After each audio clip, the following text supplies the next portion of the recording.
இயேசு கிறிஸ்துவின் இணையற்ற இன்ப நாமத்திலே உங்கள் அனைவருக்கும் அன்பின் நல் வாழ்த்துக்களை தெரிவித்துக் கொள்கின்றேன். ஜூன் மாதம் கடைசி ஞாயிற்றுக்கிழமை, திருத்துவ திருநாளுக்கு பின் வரும் 3ஆம் ஞாயிறு. இந்த ஆராதனையிலே இணைந்து பங்கு பெறுகின்ற ஆண்டவருடைய பிள்ளைகளாய் உங்கள் அனைவரையும் அன்போடு வாழ்த்தி ஆசீர்வதிக்கிறேன். இந்த ஆராதனை நம் ஒவ்வொருவருக்கும் மிகுந்த பிரயோஜனம் உள்ளதாக அமையத்தக்கதாக நாம் யாவரும் தலை தாழ்த்தி பிரார்த்தனை செய்வோம். ஜெபம். அன்பின் ஆண்டவரே, நன்றியோடு உம்மை சோதரிக்கின்றோம், உம்மை மகிமைப்படுத்துகின்றோம். இந்த மனமகிழ்ச்சி நாளுக்காக நன்றி. பல்வேறு இடங்களிலே இருந்து இந்த ஆராதனையில் இணைந்து நாங்கள் பங்கு பெறுகின்றோம். அன்று ஒரு மனதை எங்களிலே நிலைவரப்படுத்தும். பாடல் வேளை, செய்தி வேளை, ஜெபதூபங்களை படைக்கின்ற வேளை அனைத்தையும் கர்த்தர் பொறுப்படுத்திக் கொள்ளும். பங்கு பெறும் அனைவரையும் பேர் பேராக குடும்பமாக ஆசீர்வதியும். இயேசு கிறிஸ்து மூலம் மிகுந்த மனத்தாழ்மையோடு வேண்டிக் கொள்கின்றோம் நல்ல பிதாவே. ஆண்டவருடைய நாமத்திற்கு மகிமை உண்டாக. கீதங்களிலே 3வது பாடல். கீதங்கள் 3, கிறிஸ்து சபை பாமாலை 3. பாமாலை 3வது பாடல் தான்.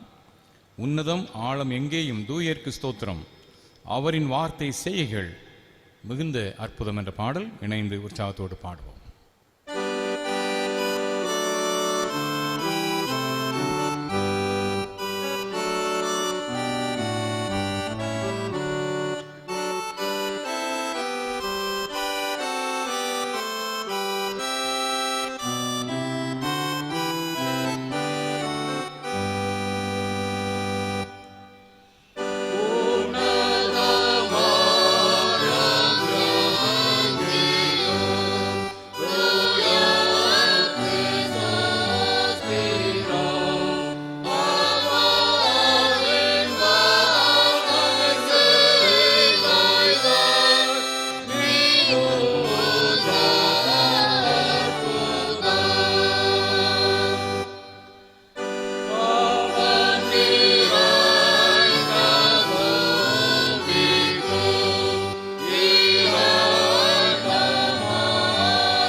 எல்லாரும் கர்த்தரை கம்பீரமாய் பாடுங்கள்.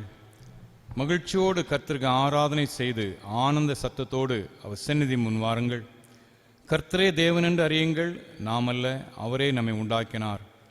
நாம் அவர் ஜனங்களும் அவர் மேய்ச்சலின் ஆடுகளுமாயிருக்கிறோம்.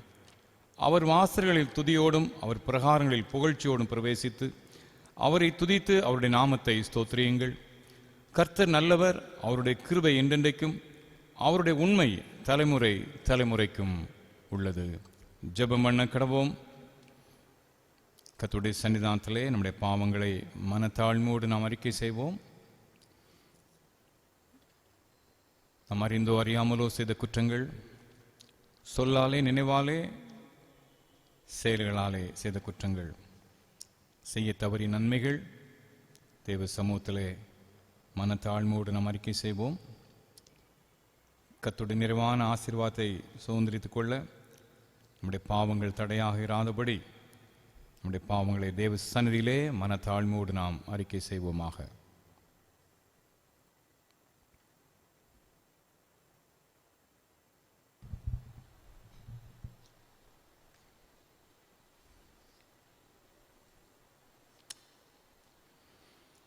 பொதுவான பாவறிக்கையின் மூலமாக நம்முடைய பாவங்களை தேவ சமூகத்திலே மனத்தாழ்மையோடு அறிக்கை செய்வோம். யாவர் இணைந்து கருத்தை உணர்ந்து நாம் ஏறெடுப்போமாக.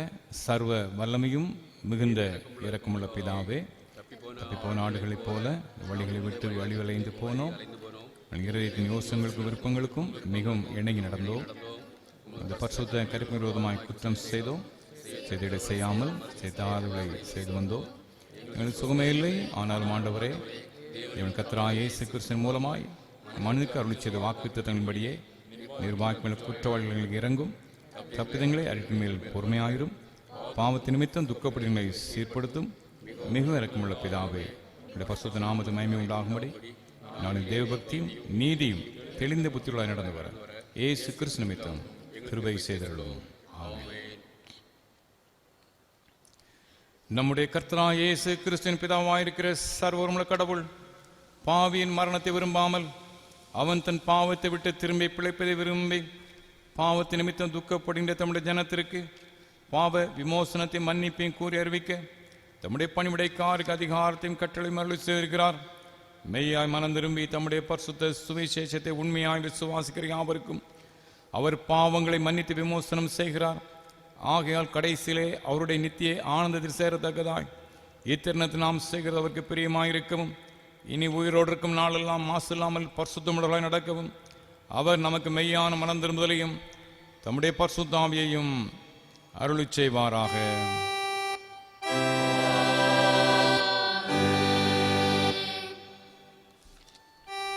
பரமண்டலங்களில் இருக்கிறார்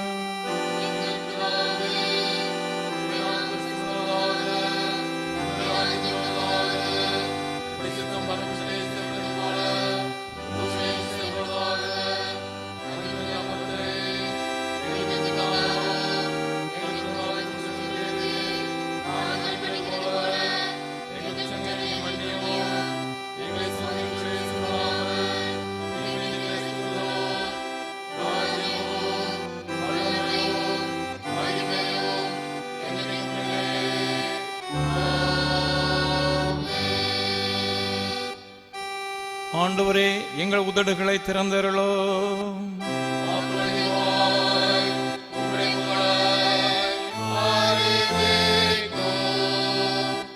தேவனே, எங்களை ரட்சிக்க விரைவாய் வாரோ.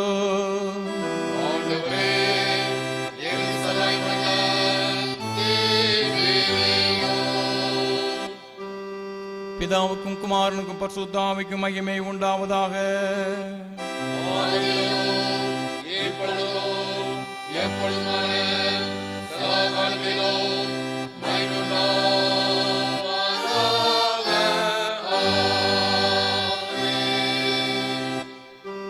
கர்த்தரை துதியுங்கள்.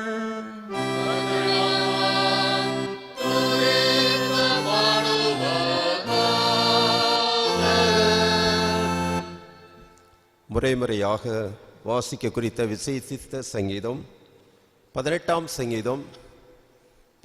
சங்கீதம் முதல் 20 வசனங்கள் முடியும் வரை. 18ஆம் சங்கீதம் முதல் 20 வசனங்கள் முடியும் வரை. என் பலமாகிய கர்த்தாவே, உம்மில் அன்பு கூறுவேன்.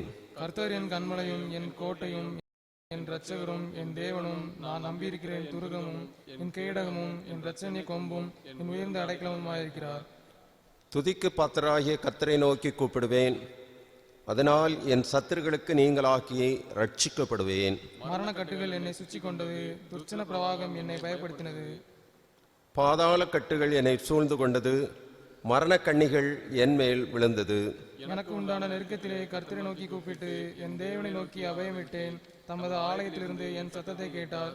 என் கூப்பிடுதல் அவர் சந்நிதியில் போய் அவர் செவிகளில் ஏறிச்சு. இப்பொழுது பூமி அசைந்து அதிர்ந்தது. அவர் கோபம் கொண்டபடியால் பர்வதங்களின் அஸ்திபாரங்கள் குலுங்கி அசைந்தது.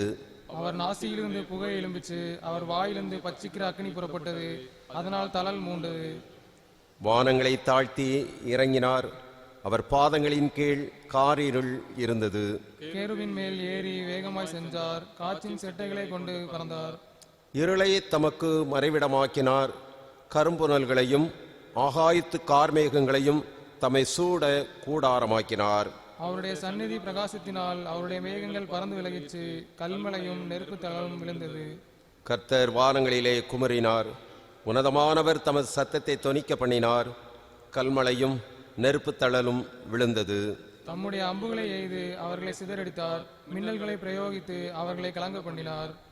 அப்பொழுது கர்த்தாவே, உம்முடைய கண்டிதத்தினாலும் உம்முடைய நாசின் சுவாச காற்றினாலும் தண்ணீர்களின் மதகுகள் திறவுண்டு பூதலத்தின் அஸ்திவாரங்கள் காணப்பட்டது.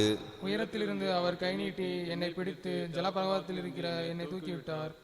என்னிலும் அதிக பலவான்களாயிருந்த என் பலத்த சத்துருவுக்கும் என்னை பகைக்கிறவர்களுக்கும் என்னை விடுவித்தார். என் ஆபத்து நாளில் எனக்கு எதிரிட்டு வந்தார்கள், கர்த்தரோ எனக்கு ஆதரவாயிருந்தார். அவர் விசாலமான இடத்திலே என்னை கொண்டு வந்து என் மேல் பிரியமாயிருந்தபடியால் என்னை தப்புவித்தார். கர்த்தர் என் நீதிக்கு தக்கதாக எனக்கு பதிலளித்தார், என் கைகளின் சுத்தத்துக்கு தக்கதாக எனக்கு சரி கட்டினார்.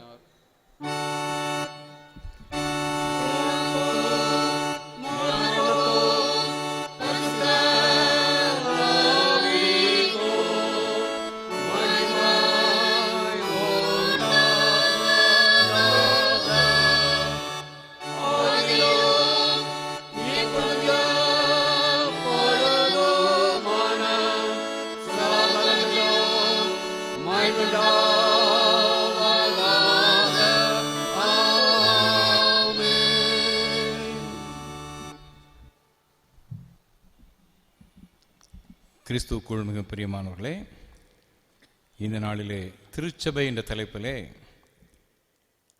கர்த்தருடைய வார்த்தையை பகிர்ந்து கொள்ள இருக்கின்றோம். திருச்சபை என்ற தலைப்பின் அடிப்படையிலே இந்த நாளின் ஆராதனையும் நடைபெறுகிறது. அது தொடர்பான 2 சிறப்பு பாடல்கள் இன்று நாம் பாட இருக்கின்றோம். முதலாவது, இதோ மனுஷரின் மத்தியில் தேவாதி தேவனே வாசம் செய்கிறாரே என்ற பாடல். நம்முடைய ஆண்டவர் மனிதர்கள் மத்தியிலே வாசம் செய்கிறவர். இம்மானுவேல், தேவன் நம்மோடு இருக்கிறார். அன்புக்குரியவர்களே, இந்த பாடல் ஆண்டவரே ஆலயமாக நம் மத்தியிலே இருந்து நம்மை வழிநடத்துகிறவர். மூலைக்கல்லாக நம்மோடு இருந்து நம்முடைய திருச்சபையை கட்டி எழுப்புகின்றவர். பரலோகத்தின் முன் சுவையாக திருச்சபை இந்த உலகத்திலே வைத்திருப்பவர். எனவே ஆண்டவரை மகிமைப்படுத்தும் வண்ணமாக நம்மத்திலே வாசம் பண்ணுகின்ற ராஜாதி ராஜாவும் கர்த்தாதி கர்த்தாவுமாகிய ஆண்டவரை மகிமைப்படுத்தி இந்த பாடலை பாடுவோம். கன்வென்ஷன் கீதங்களிலே 135வது பாடல். கன்வென்ஷன் கீதங்களிலே 135வது பாடல்.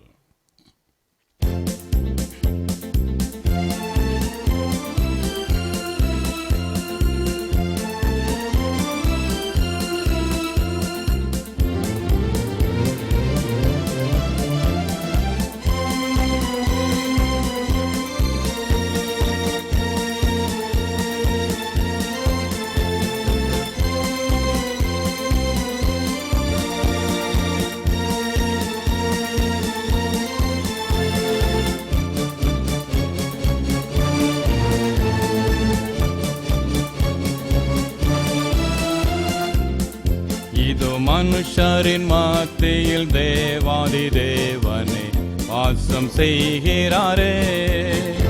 இதோ மனுஷரின் மத்தியில் தேவாதி தேவனே வாசம் செய்கிறாரே. தேவன் தாபரிக்கோ ஸ்தலமே தம் ஜனத்தாரின் மத்தியிலா. தேவன் தாபரிக்கோ ஸ்தலமே தம் ஜனத்தாரின் மத்தியிலா. தேவன் தாம் அவர்கள் தேவனாயிருந்து கண்ணீர் யாவையும் துடைக்கிறாரே. தேவன் தாம் அவர்கள் தேவனாயிருந்து கண்ணீர் யாவையும் துடைக்கிறாரே. இதோ மனுஷரின் மத்தியில் தேவாதி தேவனே வாசம் செய்கிறாரே. தேவாலயமோ அவரே, தூய ஒளி விளக்கோ அவரே. தேவாலயமும் அவரே, தூய ஒளி விளக்கும் அவரே. ஜீவனாலே தம் ஜனங்களின் தாகம் தீர்க்கும் சுத்த ஜீவநதியும் அவரே. ஜீவனாலே தம் ஜனங்களின் தாகம் தீர்க்கும் சுத்த ஜீவநதியும் அவரே. இதோ மனுஷரின் மத்தியில் தேவாதி தேவனே வாசம் செய்கிறாரே. சீயோனே உன் வாசல்களை ஜீவதேவனை நேசிக்கிறார். சீயோனே உன் வாசல்களை ஜீவதேவனை நேசிக்கிறார். சீர்மிகுந்திடுமை சுவிசேஷந்தனை கூறி உயர்த்திடுவோம் உம்மையே. சீர்மிகுந்திடுமை சுவிசேஷந்தனை கூறி உயர்த்திடுவோம் உம்மையே. ஏதோ மனுஷரின் மத்தியில் தேவாதி தேவனே வாசம் செய்கிறாரே. முன்னோடியாயே சுபரன் மூலைக்கல்லாகி சீயோனிலே. முன்னோடியாயே சுபரன் மூலைக்கல்லாகி சீயோனிலே. வாசம் செய்திடும் உன்னத சிகரமதை வாஞ்சையோடு நாம் நாடிடுவோம். வாசம் செய்திடும் உன்னத சிகரமதை வாஞ்சையோடு நாம் நாடிடுவோம். இது மனுஷரின் மத்தியில் தேவாதி தேவனே வாசம் செய்கிறாரே. இது மனுஷரின் மத்தியில் தேவாதி தேவனே வாசம் செய்கிறாரே. தொடர்ந்து திருமறை பகுதி வாசிக்க கேட்போம்.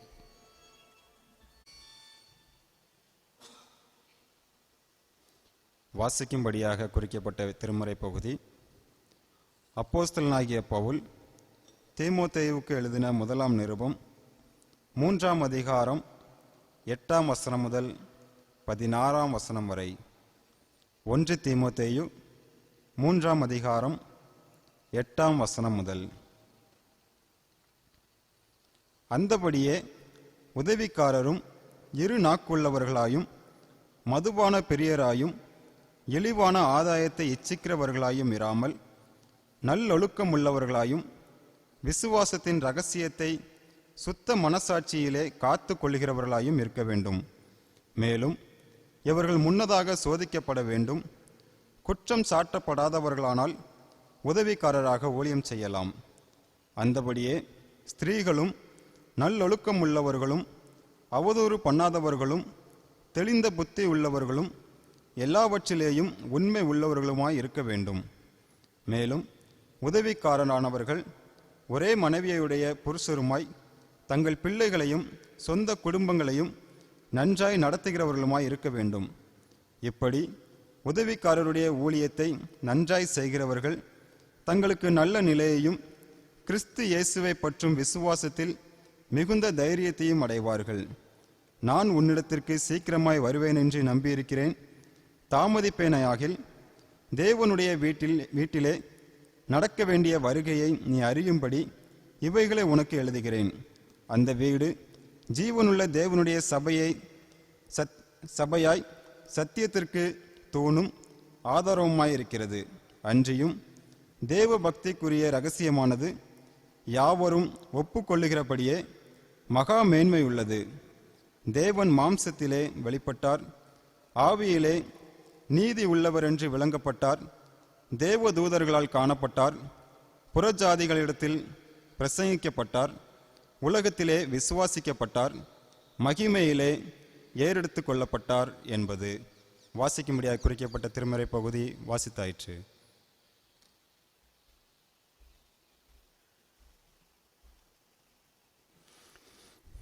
தொடர்ந்து இயேசுவின் குடும்பம் ஒன்று உண்டு என்ற பாடல் கன்வென்ஷன் கீதங்களிலே 159 கன்வென்ஷன் கீதங்களில் 159வது பாடலை மேலோட்டமாக நாம் பார்க்கின்ற பொழுது இது பரலோகத்தை குறித்த பாடல் போல காட்சியளிக்கும்.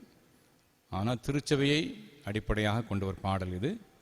கன்வென்ஷன் கீதத்திலும் திருச்சபை என்ற தலைப்பின் கீழ்தான் அந்த பாடல் வைக்கப்பட்டுள்ளது.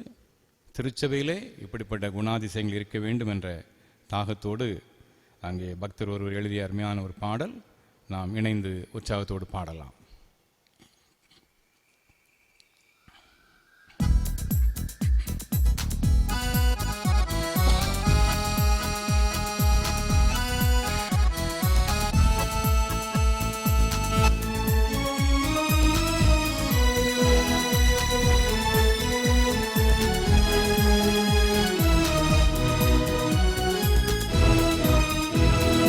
இயேசுவின் குடும்பம் ஒன்று உண்டு, அன்பு நிறைந்திடும் இடம் உண்டு.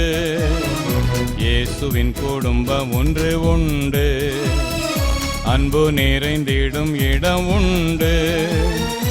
உயர்வும் இல்லை அங்கு தாழ்வும் இல்லை, ஏழை இல்லை பணக்காரன் இல்லை. உயர்வும் இல்லை அங்கு தாழ்வும் இல்லை, ஏழை இல்லை பணக்காரன் இல்லை. ராஜாதி ராஜா இயேசு என்றென்றும் ஆண்டிடுவார். ராஜாதி ராஜா இயேசு என்றென்றும் ஆண்டிடுவார். இயேசுவின் குடும்பம் ஒன்று உண்டு, அன்பு நிறைந்திடும் இடம் உண்டு. இயேசுவின் குடும்பம் ஒன்று உண்டு, அன்பு நிறைந்திடும் இடம் உண்டு.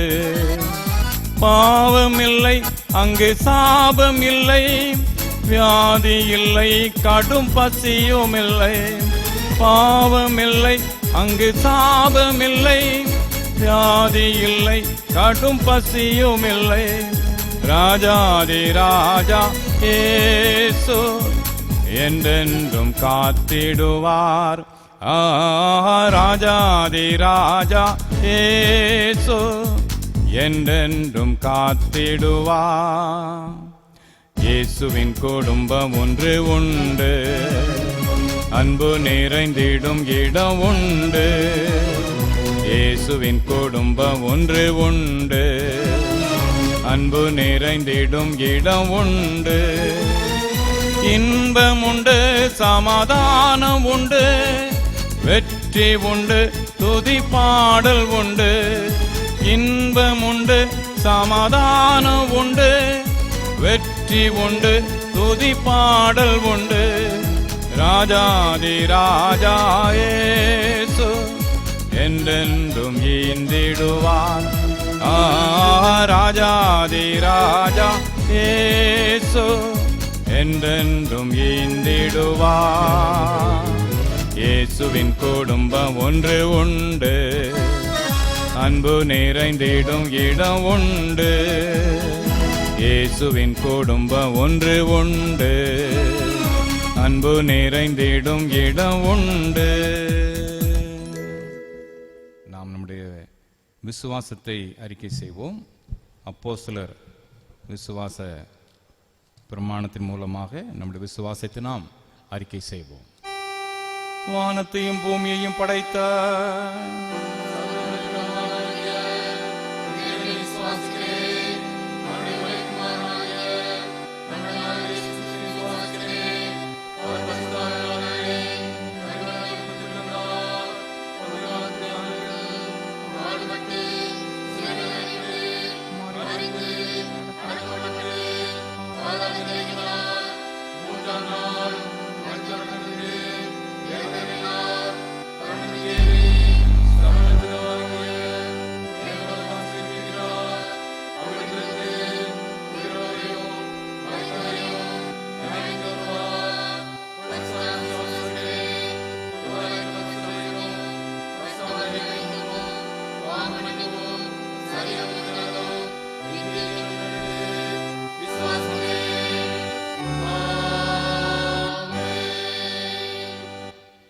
பிதா, குமாரன், பரிசுத்தாவின் நாமத்தினாலே ஆமென். ஆண்டவராகிய இயேசு கிறிஸ்துவின் இணையற்ற என்ப நாமத்திலே உங்கள் அனைவருக்கும் அன்பின் நல் வாழ்த்துக்களை தெரிவித்துக் கொள்கின்றேன். திருத்துவ திருநாளுக்கு பின்வரும் 3ஆம் ஞாயிறாகிய இந்த நாளிலே திருச்சபை என்ற தலைப்பிலே இறைவார்த்தை உங்களோடு நான் பகிர்ந்து கொள்கின்றேன். 1 தீமோத்தேயு 3ஆம் அதிகாரம் 15ஆம் வசனம் இவ்வாறு சொல்கிறது. 1 தீமோத்தேயு 3:15, தேவனுடைய வீட்டிலே நடக்க வேண்டிய வகையை நீ அறியும்படி இவைகளை உனக்கு எழுதுகிறேன். அந்த வீடு ஜீவனுள்ள தேவனுடைய சபையாய் சத்தியத்துக்கு தூணும் ஆதாரமாய் இருக்கிறது. 1 தீமோத்தேயு, 2 தீமோத்தேயு, தீத்து, இந்த 3 நிருபங்களும் ஆயர் மடல்கள் என்று அழைக்கப்படுகின்றன. பாஸ்டரல் எபிசல்ஸ். தீமோத்தேயு எபேசு சபையிலே போதகராக இருக்கின்றார். தீத்து கிரேத்தா தீவிலே போதகராக இருக்கின்றார். தீமோத்தேயுக்கு 2 மடல்களும் தீத்துவுக்கு 1 மடலுமாக 3 மடல்கள் பவுலடியார் மூலமாக எழுதப்படுகிறது. ஆயர் மடல்கள் போதகர்கள் எழுதினபடினால இது ஆயர் மடல்கள் என்று அழைக்கப்படுகின்றன. இதில் குறிப்பாக சபைப்பணி, ஐக்கியம், சபையாருக்கிடையே நல்வுறவு, ஆயர் மற்றும் விசுவாசிகளுக்கிடையே நல்வுறவு, பக்தி விருத்தி, சமுதாய ஈடுபாடுகள் என்று பல்வேறு காரியங்களை குறித்து இந்த 3 நிருபங்களிலும் நாம் வாசிக்க பார்க்கின்றோம். குறிப்பாக இன்று நாம் வாசித்த இந்த வசனத்திலே அந்த வீடு ஜீவனுள்ள தேவனுடைய சபையாய் சத்தியத்துக்கு தூணும் ஆதாரமாயிருக்கிறது என்று எழுதப்பட்டிருக்கிறது. தேவனுடைய வீடு, திருச்சபைக்கு இந்த பகுதியிலே 3 முக்கியமான விளக்கங்கள் அல்லது குறிப்புகள் தரப்படுகிறது. ஒன்று, திருச்சபை என்பது தேவனுடைய வீடு. 2வது, திருச்சபை என்பது தேவனுடைய சபை. 3வது, திருச்சபை என்பது சத்தியத்துக்கு தூணும் ஆதாரமும். திருச்சபை என்றால் என்ன? தேவனுடைய வீடு, தேவனுடைய சபை, சத்தியத்துக்கு தூணும் ஆதாரமும். இந்த 3 குறிப்புகளின் அடிப்படையில் இந்த நாளில் உங்களோடு இறை வார்த்தை பகிர்ந்து கொள்கிறேன். முதலாவது, தேவனுடைய வீடு. திருச்சபை என்றால் தேவனுடைய வீடு. ஒரு வீடுன்னா அங்கே ஒரு குடும்பம் இருக்கும் இல்லை, அந்த குடும்பம் பாசத்தோடு வாழ்கின்ற நல்ல சூழ்நிலை பெரும்பாலும் அமைந்திருக்கும். குடும்பத்துக்குள்ள ஜாதி, இனம், மொழி இந்த மாதிரி பேதங்கள் இருக்காது. ஏன்னா எல்லாரும் ஒரு முன்னோரிலிருந்து வந்த குடும்பத்தின் பிள்ளைகள். எனவே அங்கே ஒரு இணக்கமான நல்ல ஒரு சூழ்நிலை இயல்பாகவே நிலவும். சபையும் ஒரு குடும்பம்தான், தேவனுடைய வீடு. அப்போ அங்கேயும் பேதங்கள் இருக்க முடியாது.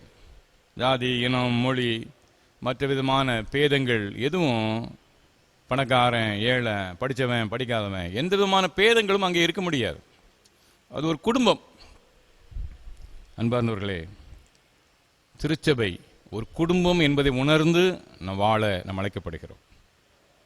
நம்முடைய திருச்சபையின் அமைப்பிலே நிர்வாகங்களை செய்வதற்காக தேர்தல் போன்ற அமைப்பு இருக்குது. அது நல்ல ஒரு ஆரோக்கியமான அமைப்பு. சர்வாதிகாரியாக தலைவர்களிடம் பொறுப்பை கொடுக்கிறத விட கமிட்டி என்ற ஒரு அமைப்பு மிக ஆரோக்கியமானது. ஆனால் பல நேரங்களிலே அந்த தேர்தல், அந்த பகையானது, போட்டியானது அடுத்த தேர்தல் வரைக்கும் போகுது. அது 3 வருஷமோ 4 வருஷமோ 5 வருஷமோ அடுத்த தேர்தல் வரைக்கும் போயிடுது. அது ஆரோக்கியமானது அல்ல. சில பெரிய போட்டிகளை நீங்கள் பார்த்தீங்கன்னா தெரியும். வேர்ல்டு கப் கிரிக்கெட்டாக இருக்கும், அல்லது ஃபுட்பாலாக இருக்கும், அல்லது வேறு எந்த போட்டியாக இருக்கட்டும், இந்த விளையாட்டு முடிஞ்ச உடனே அவர்கள் ஒருவருக்கு ஒருவர் கரங்களை கொடுத்து அதில் தழுவிக்கொண்டு அங்கே போட்டியில் ரொம்ப விறுவிறுப்பாக விளையாடியிருப்பாங்க. சில நேரம் ஃபுட்பால் போன்ற விளையாட்டுகளை முரட்டாட்டமாக கூட விளையாடியிருப்பாங்க. இந்த விளையாட்டு முடிந்த உடனே யார் வெற்றி யார் தோல்வி அதை பொருட்படுத்தாமடி ஒருவரை ஒருவர் ஆற தழுவிக்கொள்வார்கள், கரம் கொடுத்துக் கொள்வார்கள். அன்பார்ந்தவர்களே, திருச்சபையின் நிர்வாக அமைப்புக்காக உள்ள தேர்தல்கள் போன்ற சூழ்நிலைகளிலும் அந்த ஒரு மனநிலை இருக்கணும். யார் செக்ரட்டரியாக வந்தானே, யார் ட்ரெஷராக வந்தானே, அங்கே நீ இந்த வருஷம் நீ செய் தம்பி, அடுத்த வருஷம் நான் பார்த்துக்கிடுறேன் என்ற அந்த ஒரு மனநிலை, இந்த மனப்பக்குவம் அவசியமானது. பல நேரங்களிலே தேவனுடைய வீடாகிய திருச்சபையிலே இந்த பகைகள் வைராக்கியத்துக்கு ஆரோக்கியமான அமைப்பாகிய இந்த தேர்தல் முறை ஒரு காரணமாக அமைந்து விடுகிறது.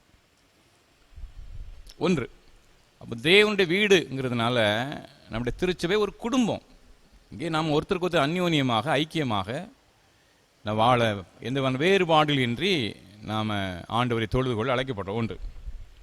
இன்னொன்று, வீடுங்கும் போது ஒன்று குடும்பம் முதலாவது, ரெண்டாவது நிபந்தனை இன்றி ஏற்றுக்கொள்ளப்படுகின்ற ஒரு இடம். யோசிச்சு பாருங்க, வீட்டுக்கு போகிறதுக்கு நமக்கு ஏதாவது நிபந்தனை போடுவாங்களா? வீட்டில் நம்ம அப்பாவோ அம்மாவோ யாராக இருக்கட்டும் நிபந்தனை போட மாட்டாங்க. நிபந்தனை இல்லாமல் வீட்டுக்குள்ளே போகலாம். ஒரு அரசு அலுவலகத்துக்கு போனோம், அல்ல ஒரு பேங்குக்கு போனோம், அல்ல ஒரு கடைக்கு போனோம், ஏதோ ஒரு நிறுவனத்துக்கு போனோம்னா குறிப்பிட்ட நேரம் தான் இருக்கும். இந்த நேரத்தில் இந்த நேரத்துக்குள்ள நீங்கள் வரலாம், மற்ற நேரத்தில் போக முடியாது, நிபந்தனை இருக்குது இல்லையா? ஆனால் வீட்டுக்கு வர்றதுக்கு நிபந்தனை கிடையாது. இந்த நேரத்தில் இந்த நேரத்துக்குள்ள தான் வெளியே போகணும், இந்த நேரத்துக்குள்ள தான் வெளியே உள்ளே வரணுங்கிற நிபந்தனைகள் இருக்காது. கணவனோ பிள்ளைகளோ அங்கே தங்களுடைய அலுவலகங்களுக்காக போய்விட்டு வீட்டுக்கு வரும்போது என்ன இத்தனை மணிக்கு வந்தீங்க, என்ன இத்தனை மணிக்கு போனீங்க, இந்த பேச்சுக்கள் பெரும்பாலும் இருக்காது. நிபந்தனை ஏற்றுக்கொள்ளப்படுவார்கள். கணவன் மனைவியோ பிள்ளைகளோ யாராக இருக்கட்டும் நிபந்தனை இல்லாமல் ஏற்றுக்கொள்வாங்க. அந்த கதவு எப்போதும் பிள்ளைகளுக்காக திறந்துருக்கும். என்னப்பா ஏன் லேட் ஆகிட்டு, நான் என்னுடைய வீட்டில் அனுபவிச்சிருக்கிறேன்.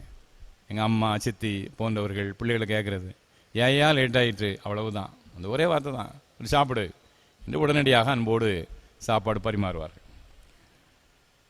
ஹோட்டல்லையும் நம்ம சாப்பிட்றோம், உண்மை தான், ஹோட்டல்லையும் சாப்பிட்றோம். ஆனால் சாப்பிட்டு முடித்த உடனே அங்கே பணம் செலுத்த வேண்டும். வீட்டில் நம்ம பணம் செலுத்த வேண்டியதில்லை. வீட்டில் அந்த சாப்பாடு அன்போடு வேறு பரிமாறிப்படுது. வேண்டுமான்னு கேட்டு அங்கே அன்போடு பரிமாறப்படுகிறது. வீடுங்கிறது நிபந்தனை இல்லாமல் நம்ம ஏற்றுக்கொள்கின்ற, நிபந்தனை இல்லாமல் அன்பு செலுத்துகின்ற இடம். அப்போ திருச்சபை தேவனுடைய வீடு அப்படிங்கிறோம். வீடுன்னா இது ஒரு குடும்பம். சபைங்கிறது ஒரு குடும்பம். அந்த மனநிலை முதலாவது நமக்கு வேணும். திருச்சபைங்கிறது ஒரு குடும்பம் ஒன்று. ரெண்டாவது, திருச்சபைங்கிறது அந்த வீடுங்கிறதுனால அது நிபந்தனை இல்லாமல் யாரையும் ஏற்றுக்கொள்ளக்கூடியது. நிபந்தனை இல்லாமல் அன்போடு கனிவோடு எல்லாரையும் ஏற்றுக்கொள்கின்ற இடம்தான் திருச்சபை. முதலாவது தேவனுடைய வீடு. ரோமர் 15:7 கிறிஸ்து நம்ம ஏற்றுக்கொண்டதை போல நீங்கள் ஒருவரை ஏற்றுக்கொள்ளுங்கள். ரோமாபுரியில் உள்ள சபைக்கு பவுல் எழுதுகிறார். நீங்கள் ஒருத்தருக்கு ஒருத்தர் எப்படி ஏற்றுக்கணும்? கிறிஸ்து நம்ம ஏற்றுக்கொண்டதை போல. ரோமர் 5:8 எழுதுவார், நாம் பாவிகளாக இருக்கையில் கிறிஸ்து நமக்காக மரித்தார். அப்போ நாம் பாவிகளாக, குற்றமுள்ளவர்களாக, துன்மார்க்கராக இருக்கும்போது நம்மை நேசித்து நமக்காக மரித்த ஆண்டவர், அவர் ஏற்றுக்கொண்டதை போல ஏற்றுக்கொள்ளுங்கள். திருச்சபை தேவனுடைய வீடு. இது ஒரு குடும்பம். யாரையும் நிபந்தனையின்றி அன்போடு ஏற்றுக்கொள்கின்ற ஒரு இடம். திருச்சபைக்காக ஆண்டவருக்கு நாம் நன்றி செலுத்துவோம். இந்த பண்பிலே நாம் வளர்ச்சியடைய ஆண்டவர் நமக்கு துணை செய்வாராக. ஒன்று. இரண்டாவதாக கொடுக்கப்பட்ட வார்த்தை 1 தீமோத்தேயு 3:15 தேவனுடைய சபை. தேவனுடைய சபை. திருச்சபைக்கு இங்கே கொடுக்கப்பட்ட வார்த்தை தேவனுடைய சபை. சபைனால அதுக்குரிய கிரேக்க வார்த்தை என்னன்னா எக்லீஷியா. எக்லீஷியாங்கிறது தான் அந்த சபைங்கிறதுக்கான வார்த்தை. ஆனால் அதற்கு அந்த கிரேக்க வார்த்தைக்கான பொருள் என்ன? அழைக்கப்பட்ட மக்கள் கூட்டம். அழைக்கப்பட்ட மக்கள் கூட்டம். திருச்சபைகள் உள்ள எல்லாரையும் ஆண்டவர் அழைச்சிருக்கிறார். கிரேக்க தேசத்தில் உள்ள பட்டணங்களில் முக்கிய முடிவுகள் எடுப்பதற்காக ஆண்கள் எல்லாருக்கும் தண்டோரா போட்டு அழைப்பாங்க. ஆண்கள் எல்லாரையும் அங்கே தண்டோரா போட்டு எல்லாரும் வாங்க முக்கியமான முடிவு எடுக்கணும்னு அழைப்பார். ஆண்கள் எல்லாருக்கும் அந்த அழைப்பு உண்டு. ஆனால் ஒரு பகுதி சிலர் வருவாங்க, சிலருக்கு ஏதாவது வேலைகள் இருக்கும், வரமாட்டாங்க. அழைப்பு எல்லாருக்கும், எல்லா ஆண்களும் வாங்கங்கிறது அழைப்பு எல்லாருக்கும் உரியது. சிலர் வருவாங்க, சிலர் வேலை நிமித்தமாக வரமாட்டாங்க. அங்கே வந்து கூடுகின்ற அந்த கூட்டம் தான் எக்லீஷியா, அழைக்கப்பட்ட மக்கள் கூட்டம். அழைப்பு எல்லாருக்கும் உரியது. பார்த்துக்கிடுங்க, திருச்சபையில் ஆலய ஆராதனையில் பங்கு கொள்ள நம்ம மணி அடிக்கிறோம். மக்கள் எல்லாருக்கும் இந்த அழைப்பு. திருநெல்வேலி மற்ற டயஸ்லையும் இப்படி தான் இருக்குன்னு நினைக்கிறேன். திருநெல்வேலி திருமண்டலத்தில் இந்த ஆலய பிரதிஷ்டை, புதிய ஆலயம் கட்டி பிரதிஷ்டை பண்ணும்போது பேராயரிடம் அங்கே ஆலய பத்திரத்தையும் அந்த மெயின் டோர், முக்கியமான கதவுடைய முன்பகுதி கதவுடைய அந்த சாவியையும் ஒரு தட்டில் வச்சு கொடுப்பாங்க. அந்த பத்திரத்தில் எழுதப்பட்டுள்ள முக்கியமான ஒரு வார்த்தை என்ன தெரியுமா? இந்த ஆலயம் இந்த கிராமத்தில் அல்லது இந்த பட்டணத்தில் வசிக்கும் யாவருக்காகவும் கட்டப்பட்டிருக்கிறது. இது நன்கொடை கொடுத்தவங்களுக்காக கிடையாது. இங்கே ஏற்கனவே மெம்பராக இருக்கிற அங்கத்தினர்களுக்கு மட்டும் கிடையாது. இந்த பட்டணத்தில் உள்ள அத்தனை பேருக்கும் அல்லது இந்த கிராமத்தில் உள்ள அத்தனை பேருக்குமாக இந்த ஆலயம் கட்டப்பட்டிருக்கிறது. அப்படி எழுதிதான் பிஷப்கிட்ட கொடுப்பாங்க. அன்பார்ந்தவர்களே, தேவ ஆலயம் அது தேவனுடைய சபை, அழைக்கப்பட்ட மக்கள் கூட்டம். அழைக்கப்பட்ட மக்கள் கூட்டம். பழைய ஏற்பாட்டின் காலத்தில் சில வசனத்தை இஸ்ரவேல் மக்கள் தப்பாக புரிஞ்சுக்கிட்டாங்க. குறிப்பாக யாத்ராகமம் 19:5, உபாகமம் 7:6, அந்த வசனங்கள்லாம் சகல ஜனங்களிலும் நீங்கள் எனக்காக தெரிந்து கொள்ளப்பட்டவர்கள் வார்த்தை வரும். சகல ஜனங்களிலும், பூச்சக்கரத்தில் உள்ள சகல ஜனங்களிலும் நீங்கள் எனக்காக தெரிந்து கொள்ளப்பட்டவர்கள் அப்படின்னு ஆண்டவர் சொல்லுவார். யாத்ராகமம் 19:5, உபாகமம் 7:6. அதை இஸ்ரவேல் மக்கள் தங்களுக்கு அவர்கள் ஒரு பெரிய சாக்கியமாக எடுத்துக்கொண்டு மாத்திரமல்ல, தாங்கள் தான் இந்த உலகத்திலேயே இறைவனாலே தெரிந்து கொள்ளப்பட்டவர்கள், மற்றவர்கள் இறைவனாலே புறக்கணிக்கப்பட்டவர்கள் என்பதை போல அவங்க புரிஞ்சுக்கிட்டாங்க. நாங்கள் மட்டும்தான் விசேஷித்தவர்கள், நான் மட்டுமே விசேஷமானவர்கள் அப்படின்னு நினைச்சாங்க. அப்படி அல்ல. புதிய ஏற்பாட்டின் கண்ணோட்டத்தில் எக்லீசியா, திருச்சபை என்பது அழைக்கப்பட்ட மக்கள் கூட்டம். எல்லாரையும் ஆண்டவர் அழைக்கிறாரு. தெரிந்து கொள்ளப்பட்டங்கிற அந்த கருத்துங்க கிடையாது. அழைப்பு எல்லாருக்கும் உரியது. ஆண்டவர் இயேசு கிறிஸ்து அழகா சொல்வார். யோவான் 10:16 இந்த மந்தையில் அல்லாத வேறே ஆடுகள் எனக்கு இருக்குது அப்படின்னு சொல்லுவார். யோவான் நானே நல்ல மேய்ப்பேன் என்று சொல்லுகின்ற அந்த பகுதியில் யோவான் 10:16 இந்த தொழுவத்தில் உள்ளவைகள் அல்லாமல் வேறே ஆடுகளும் எனக்கு உண்டு, அவைகளையும் நான் கொண்டு வர வேண்டும், அவைகள் என் சத்தத்துக்கு செவி கொடுக்கும், அப்பொழுது ஒரே மந்தையும் ஒரே மேய்ப்பெருமாகும். யூதர் அல்லாத மற்ற மக்களை பற்றி பேசுறாரு. யூதர் அல்லாத மற்ற மக்களும் மந்தைக்குள்ளே வருவார்கள், ஒரே மந்தையும் ஒரே மேய்ப்பெருமாகும் என்று ஆண்டவர் இயேசு கிறிஸ்து எல்லாரையும் மந்தைக்குள்ளே கொண்டு வருவதை பற்றி பேசுகின்றார். இன்னும் மத்தேயு எழுதின சுவிசேஷம் கடைசி அதிகாரம், மார்க் கடைசி அதிகாரம், லூக்கா கடைசி அதிகாரம், இல்லை எல்லா அதிகாரங்களும் பார்த்தீங்கன்னா சகல மக்களுக்கு நற்செய்தி சொல்லுங்கள், சகல தேசத்தாருக்கு நற்செய்தி சொல்லுங்கள், சர்வ சிருஷ்டிக்கு சொல்லுங்கள். இது மத்தேயு 28, மார்க் 16, லூக்கா 24, 3 அதிகாரங்களும் சுவிசேஷம் அப்படிதான் முடியுது. எல்லா மக்களுக்கும் நற்செய்தி, எல்லா மக்களுக்கு உரியது, எல்லா மக்களுக்கும் நற்செய்தி அறிவிக்கப்பட வேண்டும். சகோதரர் எமில் ஜெபசிங் அவர்கள் பாடிய இந்த அல்லேலுயா கர்த்தர் ஏகமாய் துதியுங்கள் இந்த பாட்டில் இந்த கடைசி பகுதி, பரலோகத்தை இந்தியர்கள் நிரப்புவா துதியுங்கள்னு அவர் எழுதியிருப்பார். அவருக்கு ஒரு தரிசனம். இந்திய தேச மக்கள் எல்லாரும் ஆண்டவர் இயேசுவை ஏற்றுக்கொள்வாங்க. பரலோகத்தில் ஏன்னா ஜனத்தொகை மிகுந்த ஒரு நாடு, நிறைய இந்தியர்கள் இருப்பாங்க. இந்த ஒரு தரிசனத்தோடு சுவிசேஷ வைராக்கியத்தோடு அவர் பரலோகத்தை இந்தியர்கள் நிரப்புவா துதியுங்கள் அப்படின்னு அவர் ஒரிஜினலாக எழுதியிருக்கிறார். ஆனால் இப்போ இந்த பாட்டை பார்த்தீங்கன்னா பரலோகத்தை பரிசுத்தர்கள் நிரப்புவா துதியுங்கள். பரலோகத்தை பரிசுத்தர்கள் இல்லாமல் பிற அசுத்தர்களாக நிரப்ப போகிறாங்க. இப்போ உள்ள சில புத்தகங்களில் சில பாட்டு பிரதிகளில் பார்த்தா பரலோகத்தை பரிசுத்தர்கள் நிரப்புவார்கள். இந்தியர்கள்னு போடுற அளவுக்கு கூட அந்த இதயம் விரிவடைகளை பாருங்க. இந்தியர்கள்னு போடுறதுல என்னையா கெட்டு போச்சு? சகோதரி எமில் ஜெபசிங் மாபெரும் தரிசனத்தோடு இந்தியர்கள் எல்லாம் வரணும், நாம் அன்போடு அந்த மக்களை சுவிசேஷத்துக்கு நேராக அழைப்போம் இந்த சவாலோடு அந்த பாட்டை எழுதினார். இப்போ பரிசுத்தர்கள் நிரப்புவார், இந்தியர்களை விட்டாச்சு. எப்போதும் அந்த குறுகிய மனதோடு சிந்திக்கின்ற மனநிலை பல நேரங்களில் மனுஷனுக்கு வந்துடும். பார்த்துக்கிடுங்க, கிறிஸ்தவர்களாகி நீங்களும் நானும் இந்த பரந்த கண்ணோட்டத்தோடு யூத மக்கள் மாதிரி, இஸ்ரவேல் மக்கள் மாதிரி, நாங்கள் தான் தேர்ந்தெடுக்கப்பட்ட ஜனம், எங்களை மட்டும்தான் கடவுள் தேர்ந்தெடுத்திருக்கிறாரு, மற்றவங்களாம் புற இனத்தவர். ஆண்டவர் எல்லாருக்கும் அந்த அழைப்பை கொடுக்கிறார். எக்லீசியா அழைக்கப்பட்ட மக்கள் கூட அழைப்பு உலக மக்கள் அனைவருக்கும் உரியது. ஆண்டுடைய கிருபையினாலும் இரக்கத்தை அந்த நற்செய்தியை எல்லாருக்கும் கூறி அறிவிக்க நாம் அழைக்கப்படுறோம். அன்பார்ந்தவர்களே, முதலாவதாக திருச்சபை என்பது தேவனுடைய வீடு, என்ன குடும்பமாக நாம் சபையை நாம் கருதணும். மாத்திரமல்ல, நிபந்தனையின்றி நம் மக்கள் மீது மக்களை நம்ம அன்போடு ஏற்றுக்கொள்கின்ற அந்த சிந்தை நம்மிலே காணப்பட வேண்டும். நல் உறவோடு வாழ்கின்ற அந்த சிந்தை நமக்கு இருக்கணும். ரெண்டாவது, அது தேவனுடைய சபை, அழைக்கப்பட்ட மக்கள் கூட்டம். ஆண்டவர் எல்லாரும் அழைக்கிறாரு. நம்மை மட்டுமல்ல, சபைக்குள்ள இருக்கிற நம்மை மட்டுமல்ல, சந்தா செலுத்துகின்ற நம்மை மட்டுமல்ல, எல்லாரும் அழைக்கின்றார். எல்லாருக்கும் அந்த அழைப்பு கொடுக்கப்படுகிறது.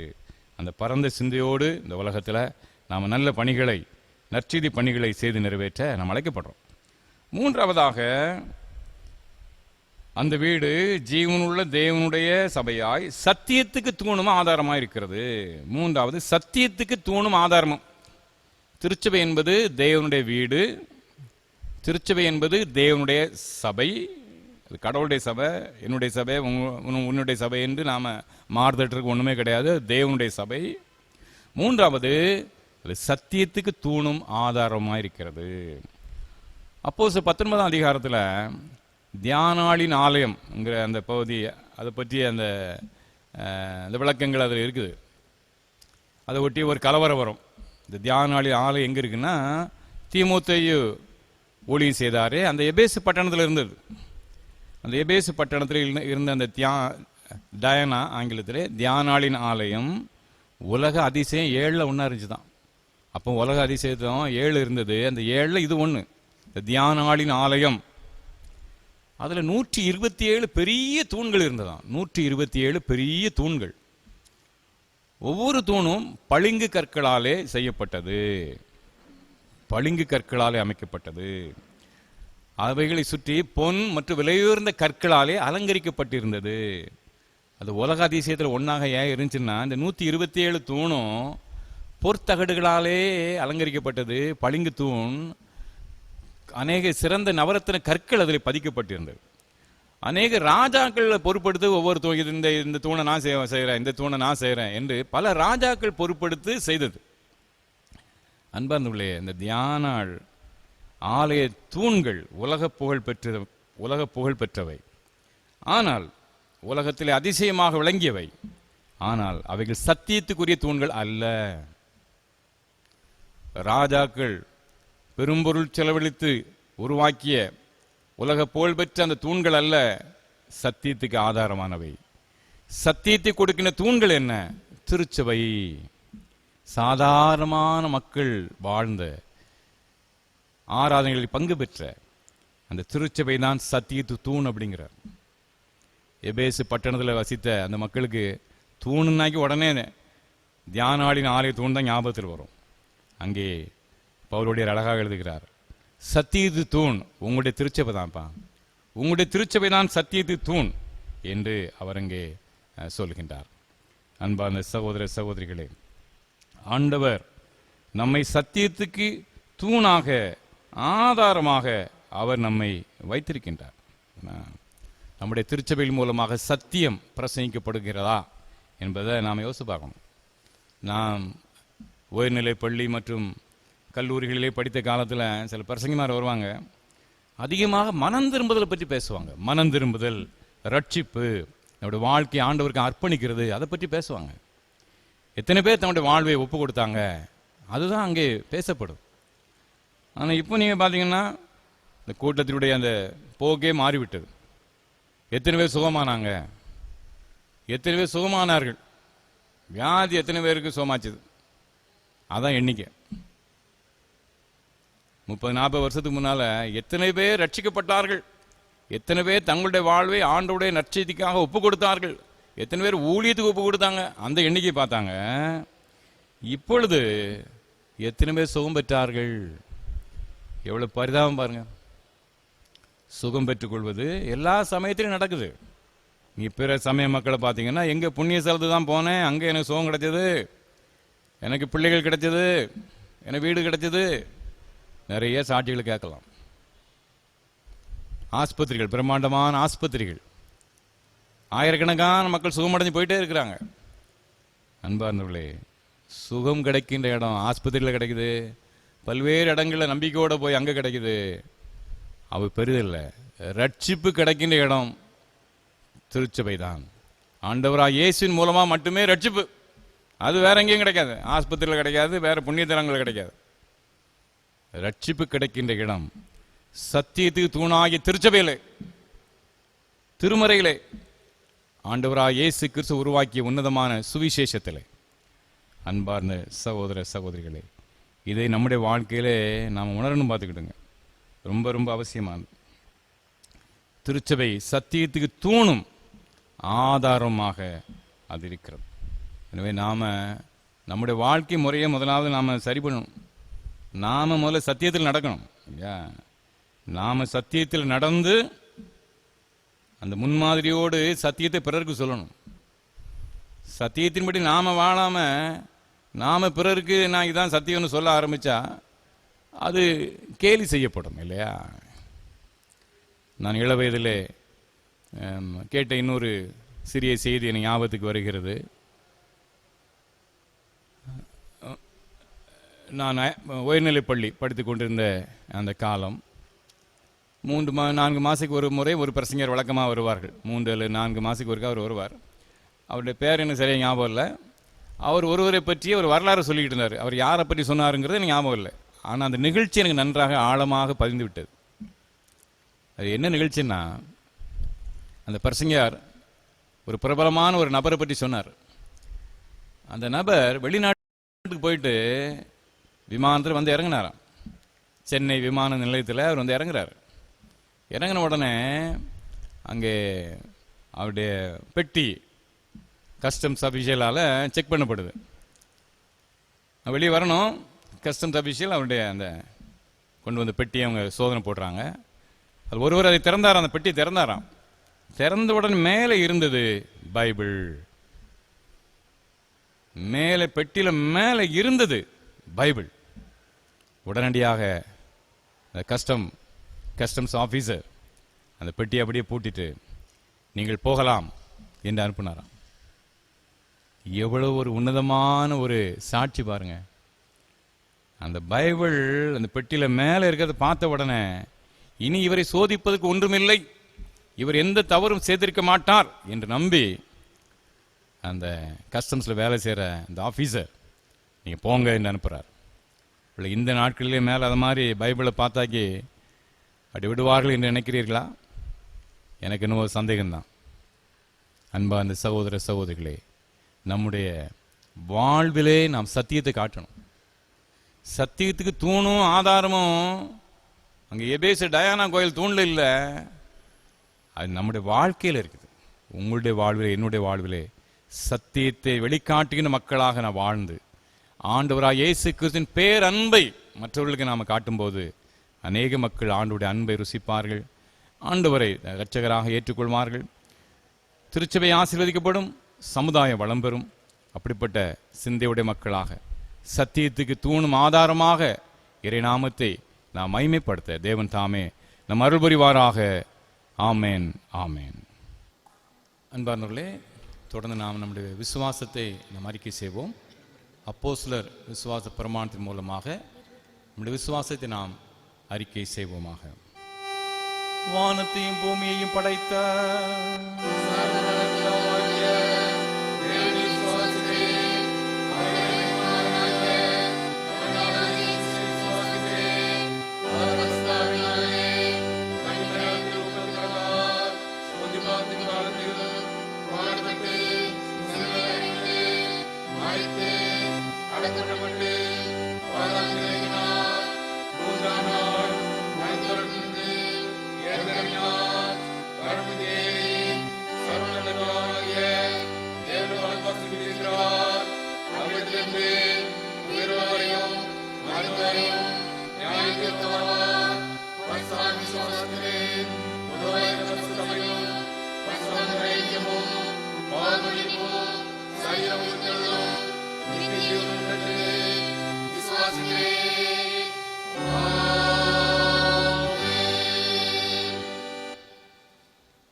கிறிஸ்துவுக்குள் மிக பிரியமானவர்களே, நம்மை நாம் அர்ப்பணிப்பதின் அடையாளமாக இயேசு கிறிஸ்து மூலமாக உருவாக்கப்பட்ட ஆண்டுடைய தாசர்களை கொண்டு உறுதிப்படுத்தப்பட்ட உன்னதமான திருச்சபைக்காக ஆண்டுக்கு நன்றி செலுத்துகின்ற அருமையான ஒரு பாடல். கீதங்களிலே 23வது பாடல், கிறிஸ்தவ கீர்த்தனைகள் 18, கீர்த்தனை 18, 200 ஆண்டு கீதங்கள் 23 பாடி துதி மனமே பரனை கொண்டாடி துதி தினமே என்ற பாடல்.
ஜெபம் பண்ண கடவோம். அன்பின் ஆண்டவரே, நன்றி நிறைந்த உள்ளத்தோடுமை சோதரிக்கிறோம், உம்மை மைமைப்படுத்துகின்றோம். உம்முடைய திருக்குமாரனான இயேசு கிறிஸ்துவின் மூலமாக நீர் உருவாக்கிய உன்னதமான திருச்சபைக்காக நன்றி செலுத்துகின்றோம். பரலோக ராஜ்யத்தின் முன் சுவையாக, இறையரசின் முதற்கனியாக இந்த உலகத்திலே நீர் வைத்துள்ள திருச்சபைக்காக நன்றி. குறிப்பாக எங்கள் மத்தியிலே வந்து ஊழியம் செய்த உன்னதமான அன்று ஊழியர்களுக்காக நன்றியோடு ஸ்தோத்திரிக்கின்றோம். நம்ம தேவனை கர்த்தாவே அர்ப்பணிப்போடு தியாகத்தோடு வந்து எங்கள் மத்தியிலே திருச்சபையை ஸ்தாபித்தார்கள். நூற்றுக்கணக்கான சபைகள் புறக்கணிக்கப்பட்ட, அற்பமாக நடத்தப்பட்ட, நசுக்கப்பட்ட மக்களின் கூட்டம் திருச்சபையாக இணைந்து உயர்ந்தது. அதற்காக நன்றி செலுத்துகின்றோம். நம்ம தேவனை கர்த்தாவே இந்த தலைமுறையிலும் கிறிஸ்துவை மைமைப்படுத்துகின்ற திருச்சபையின் அங்கமாக நாங்கள் விளங்க நீ தந்த நல்ல வாய்ப்பிற்காக நன்றி செலுத்துகின்றோம். இந்த இடத்துல இருந்தாலும் உம்முடைய மகிமையுள்ள நாமத்தில் சாட்சியாக நீர் எங்கள் ஒவ்வொருவரையும் வழிநடத்திட வேண்டும் என்று நான் ஜெபிக்கின்றோம். தேவனை கர்த்தாண்டு பாரத தேசத்தை நீர் ஆசீர்வதிப்பீராக. காஷ்மீர் முதல் கன்னியாகுமரி வரை பறந்து விரிந்த எங்கள் தேசம் ஆசீர்வதிக்கப்பட்ட நாடாக விளங்கட்டும். தொற்று நோயானது முற்றிலுமாக எங்கள் தேசத்தை விட அகன்று போவதாக அரசாங்கம் எடுக்க எல்லா முயற்சிகளை நீர் வாய்க்க பண்ண மன்றாடுகின்றோம். முன்னணியிலே நின்று உழைக்கின்ற மருத்துவத்துறை சேர்ந்த பிள்ளைகளுக்காக விசேஷமாக ஜெபிக்கிறோம். கிருபியாக கண்ணோக்கி பார்த்து வழி நடத்தும். நாங்களும் நல்ல பொறுப்புள்ள குடிமக்களாக எங்களுடைய பங்களிப்பை நிறைவேற்ற தேவரி துணை புரிவீராக. அன்பின் ஆண்டவரே, இந்த ஆராதனையிலே பல்வேறு இடங்களில் இருந்து இசைந்து இணைந்து பங்கு பெறுகின்ற உடைய பிள்ளைகளுக்காக ஜெபிக்கிறேன். உடைய பிள்ளைகள் ஒவ்வொருடைய தனிப்பட்ட தேவைகள், குடும்பத்தின் காரியங்களை நீர் அனுகூலப்படுத்தி கொடுப்பீராக. எல்லா நன்மையினாலும் கிருபையினாலும் முடிசூட்டுவீராக. நம்ம தேவனை கர்த்தாவே, குறிப்பாக இந்த சிறு பிள்ளைகள் கண்ணின் மணியை போல் வளர்த்து தாரும். வாலிப தம்பி தங்கீர் வருங்கால திட்டங்கள் எல்லாவற்றையும் வகுத்து கொடும். திருச்சபையின் தாய்மா தகப்பன்மார் ஒவ்வொருவரையும் நீ சந்தித்து வழி நடத்தும், பிரயாசங்களை வர்த்திய பண்ணும். வயது முதிர்ந்த மக்களுடைய பலவீனங்களில் உங்களுடைய பலன் தாங்குவதாக. மீண்டுமாக உமக்கு நன்றி செலுத்துகிறோம் ஐயா, ஸ்தோத்திரம் செலுத்துகின்றோம். எங்களை உடைய சமூகத்திலே தாழ்த்தி நான் ஒப்புக் கொடுக்கிறோம் சுவாமி. ஆண்டவரே, உம்முடைய சுய இரத்தத்தினாலே நீ சம்பாதித்த திருச்சபைக்காக நன்றி. எங்களையும் உடைய பிள்ளைகளாக நீ தெரிந்து கொண்டமைக்காக நன்றி. ஆண்டவர், திருச்சபையின் அங்கமாக சத்தியத்துக்கு தூணும் ஆதாரமாக நான் இருந்து இந்த உலகத்தில் நான் உண்மை மகிமைப்படுத்த தேவரி கிருபை தாரும். இந்த 6 ஆண்டில் பங்கு பெற்ற ஒவ்வொருவரையும் தொடர்ந்து உடைய கிருபை நான் நிறைத்திலும் நன்றி நிறைந்த உள்ளத்தோடு நான் என்றுமே சேவிக்கத்தக்கதாக இந்த அற்புத பிரசன்னம் முன் சென்று வழி நடத்த வேண்டும் என்று இயேசு கிறிஸ்து மூலம் மிகுந்த மனத்தாழ்மோடு வேண்டிக் கொள்கிறோம் நல்ல பிதாவே.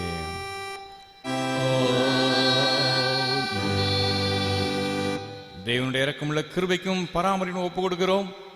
கர்த்தர் உங்களை ஆசீர்வதிக்காக கடவர். கர்த்தர் தம்முடைய முகத்தை உங்கள் மேல் பிரகாசிக்க பண்ணி உங்கள் மேல் கிருபையா இருக்க கடவர்.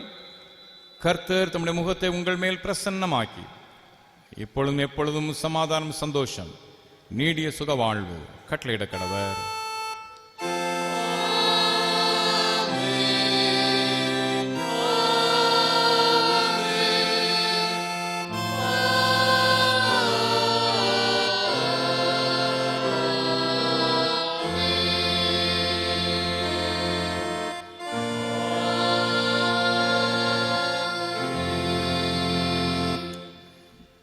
நிறைவு கீதமாக கீதங்களிலே 410வது பாடல். கீதங்கள் 410, பாமாலை 264, கிறிஸ்து சபை பாமாலை 264.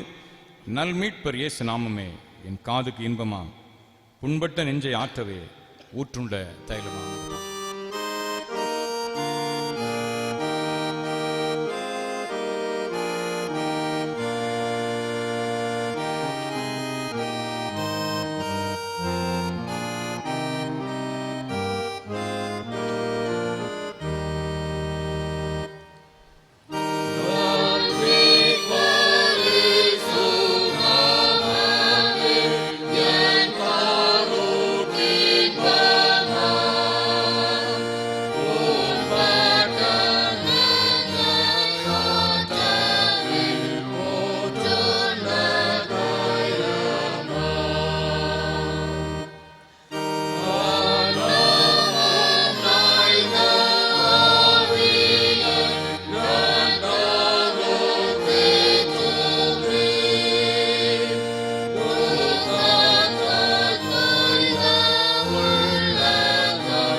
ஜெபம் செய்வோம். எங்கள் கன்மலையும் எங்கள் மீட்பருமாகிய கர்த்தாவே, எங்கள் வாயின் வார்த்தைகளும் எங்கள் இதயத்தின் தியானமும் எப்பொழுதும் உம்முடைய பரிசுத்த சன்னிதானத்தில் பிரீதியாயிருப்பதாக. ஆமென்.